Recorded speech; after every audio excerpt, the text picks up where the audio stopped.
Hi, this is Al with Golden Gates Security. Today I'm going to show you how to replace the battery on your device.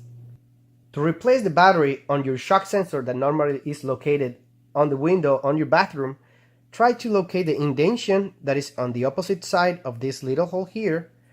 Gently push it open and you will find the battery right here.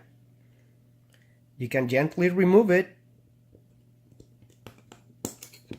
And once again, remember to use lithium CR123 batteries. Put the new battery back on.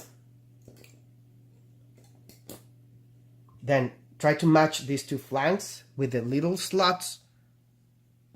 And then just gently push it in until it clicks. And that's how you replace the batteries on your shock sensor. Remember, always use lithium CR123 batteries. If you have any further questions, do not hesitate to call us at 281-777-0300. Once again, this is Al with Golden Gates Security.